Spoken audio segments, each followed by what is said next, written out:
They weren't destroyed by invaders, rival armies, or as the royal court insisted, a witch's curse. They were destroyed by their own blood. This is the mathematical proof of how the Habsburgs biologically engineered their own collapse. He was the absolute ruler of a global empire, and he was starving to death.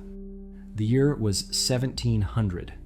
The King of Spain commanded territories stretching from Madrid to Mexico to Manila, godlike political power, trapped inside a completely shattered biological vessel.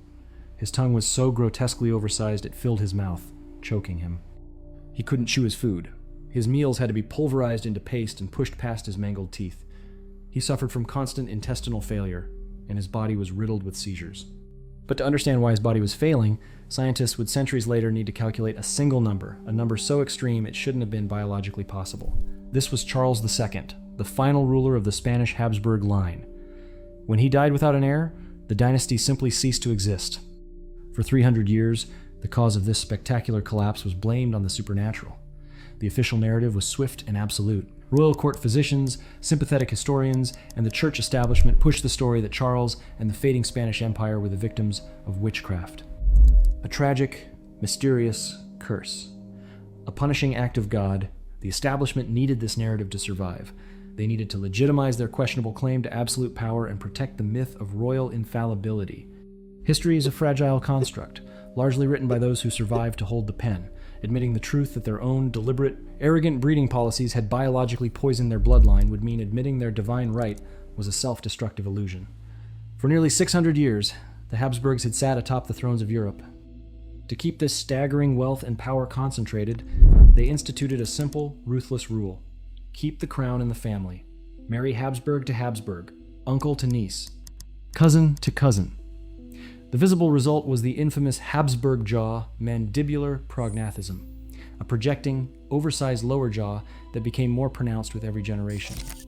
It was celebrated as a mark of pure lineage. But beneath the painted portraits and gilded crowns, that biological reckoning was waiting to be measured. Fast forward 3 centuries, a team of modern geneticists decided to drag this 300-year-old ghost into the unforgiving light of a laboratory. In 2019, researchers Francisco C. Ceballos and Roman Vilas published a landmark study in the Annals of Human Biology. They didn't rely on royal diaries or the propaganda of court physicians. They relied on the uncompromising, unbribable precision of modern genetic pedigree analysis.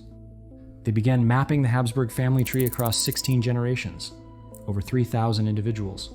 They cross-referenced thousands of baptismal records, royal marriage certificates, and church dispensations, the official documents the Vatican itself granted to allow these highly illegal, incestuous unions. The church was complicit in the cover-up, granting special permission for marriages that violated canonical law, all to appease the most powerful family in Europe. Imagine a family tree that doesn't branch outward, but endlessly loops inward on itself. The researchers weren't looking for spells. They needed one number to prove what the court denied, the inbreeding coefficient, known in genetics as F. To understand how insidious this is, look at Charles II's immediate family. His father, Philip IV, had a jaw so severe he struggled to eat, yet the dynasty blindly pushed forward. Philip married his own niece, Mariana of Austria. Charles II's grandmother was also his aunt. His cousin was his half-sister. Every uncle-to-niece marriage wasn't just a political alliance. It was a biological game of Russian roulette. And the casualties were mounting long before Charles. The infant mortality rate in the Habsburg line was staggering. Take Charles's own immediate predecessors. His older brother, Philip Prospero, was born into immense wealth, yet suffered from devastating physical and neurological defects. He was so frail he was kept in a glass-lined cradle, attended by nuns and doctors round the clock. He died just shy of his 4th birthday. This wasn't an isolated tragedy. It was the mathematical norm for the dynasty. The researchers inputted centuries of these tangled royal unions into their models. The algorithm stripped away 300 years of royal propaganda, leaving only the raw, biological data. The correlation was flawless. As the inbreeding coefficient spiked, the severity of the jaw deformity intensified, and infant mortality rates skyrocketed. And at the very end of that genetic avalanche sat Charles II. When the researchers calculated his inbreeding coefficient, the number was staggering. His F score was 0.254. That number isn't just a statistic. Mathematically, 0.254 is the genetic equivalent of being the offspring of a brother and sister. This is where the mechanism of their destruction becomes undeniably clear. Inbreeding increases homozygosity. It gives harmful, hidden recessive genetic mutations a drastically higher chance of pairing up, systematically destroying the immune system and warping physical development. The royal court thought they were purifying their bloodline. In reality, they were concentrating their own defects. The genetic data forces us to look at the man who actually inherited this biological catastrophe. Charles II wasn't cursed by a witch.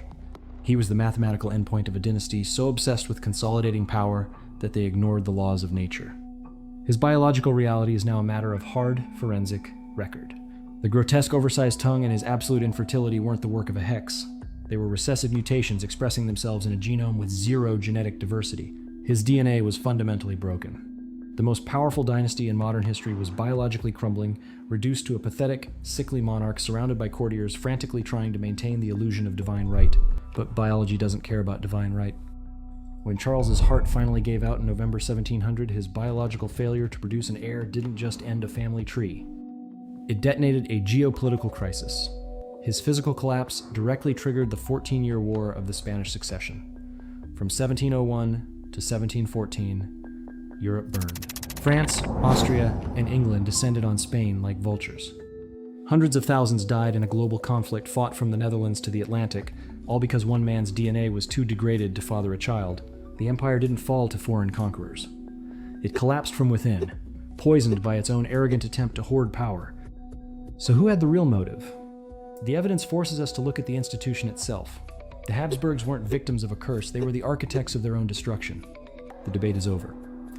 Ancient DNA and modern genetics have definitively exposed the dark secret of the Habsburgs.